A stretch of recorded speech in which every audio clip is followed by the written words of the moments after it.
एक सर्वे के मुताबिक भारत में साल भर में शादियों पर जितना खर्च हो रहा है उतनी कई देशों की जीडीपी भी नहीं है। सनातन में शादी एक संस्कार होती थी जो अब एक इवेंट बनकर रह गई है। पहले शादी समारोह मतलब दो लोगों को जुड़ने का एहसास कराते, पवित्र विधि विधान, परस्पर दोनों पक्षों की पहचान कराते, रीति रिवाज, नेक भी मान सम्मान होते थे। पहले हल्दी और मेहंदी यह सब घर अंदर हो जाता था, किसी को पता भी नहीं होता था। पहले जो शादियां मंडप में बिना तामझाम के होती थीं, वह भी शादियां ही होती थीं और तब दाम्पत्य जीवन इससे कहीं ज्यादा सुखी थे। परंतु समाज व सोशल मीडिया पर दिखावे का ऐसा भूत चढ़ा है कि किसी को यह भान ही नहीं है कि क्या करना है क्या नहीं। यह एक दूसरे से ज्यादा आधुनिक और अमीर दिखाने के चक्कर में लोग हद से ज्यादा दिखावा करने लगे हैं। 48 किलो की बिटिया को 50 किलो का लहंगा भारी न लगता। माता पिता की अच्छी सीख की तुलना में कई किलो मेकअप हल्का लगता है। हर इवेंट पर घंटों का फोटोशूट थकान नहीं देता, पर शादी की रस्म शुरू होते ही पंडित जी जल्दी करिए, कितना लंबा पूजा पाठ है, कितनी थकान वाला सिस्टम है, कहते हुए शर्म भी न आती। वाकई अब की शादियां हैरान कर देने वाली हैं। मजे की बात ये है कि ये एक सामाजिक बाध्यता बनती जा रही है। उत्तर भारत में शादियों में फिजूल खर्ची धीरे धीरे चरम पर पहुंच रही है। पहले मंडप में शादी वरमाला सब हो जाता था,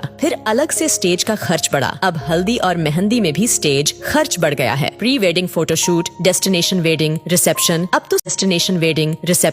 तो सगाई का भी एक भव्य स्टेज तैयार होने लगा है। टीवी सीरियल देख देख कर सब शौक चढ़े हैं। पहले बच्चे हल्दी में पुराने कपड़े पहनकर बैठ जाते थे, अब तो हल्दी के कपड़े 5-10 हजार के आते हैं। Pre wedding shoot, first copy designer lehenga, हल्दी मेहंदी के लिए थीम पार्टी, लेडीज संगीत पार्टी, बैचलर्स पार्टी, ये सब तो लड़की वाला नाक ऊंची करने के लिए करवाता है। यदि लड़की का पिता खर्च में कमी करता है तो उसकी बेटी कहती है कि शादी एक बार ही होगी, और यही हाल लड़के वालों का भी है। मजे की बात यह है कि स्वयं बेटा बेटी ही इतना फिल्मी तामझाम चाहते हैं, चाहे वो बात प्री वेडिंग शूट की हो या महिला संगीत की, कहीं कोई नियंत्रण नहीं है। लड़की का भविष्य सुरक्षित करने के बजाय पैसा पानी की तरह बहाते हैं। अब तो लड़का लड़की खुद माँ बाप से खर्च करवाते हैं। शादियों में लड़के वालों का भी लगभग उतना ही खर्चा हो रहा है जितना लड़की वालों का। अब नियंत्रण की आवश्यकता जितना लड़की वाले को है उतना ही लड़के वाले को भी है। दोनों ही अपनी दिखावे की नाक ऊंची रखने के लिए कर्जा लेकर घी पी रहे हैं। कभी ये सब अमीरों रईसों के चौंचले होते थे, लेकिन देखा देखी अब मिडिल क्लास और लोअर मिडिल क्लास वाले भी इसे फॉलो करने लगे हैं। रिश्तों में मिठास खत्म, ये सब नौटंकी शुरू हो गई। एक मजबूत के चक्कर में दूसरा कमजोर भी फंसता जा रहा है। कुछ वर्षों पहले ही शादी के बाद औकात से भव्य रिसेप्शन का क्रेज तेजी से बढ़ा। धीरे धीरे एक दूसरे से बड़ा दिखने की होड़ एक सामाजिक बाध्यता बनती जा रही है। इन सब में मध्यम वर्ग परिवार मुसीबत में फंस रहे हैं कि कहीं अगर ऐसा नहीं किया तो समाज में उपहास, सोशल मीडिया और शादी का व्यापार करने वाली कंपनियां इसमें मुख्य भूमिका निभा रही हैं। ऐसा नहीं किया तो लोग क्या कहेंगे, सोचेंगे का डर ही ये सब करवा रहा है। कोई नहीं पूछता उस पिता या भाई से जो जीवन भर जी तोड़ मेहनत करके कमाता है ताकि परिवार खुश रह सकें। वो ये सब फिजूल खर्ची भी इसी भय से करता है कि कोई उसे बुढ़ापे में ये न कहे कि आपने हमारे लिए किया क्या। दिखावे में बर्बाद होते समाज को इसमें कमी लाने की महती आवश्यकता है, वरना अनर्गल पैसों का बोझ बढ़ते बढ़ते वैदिक वैवाहिक संस्कारों को समाप्त कर देगा।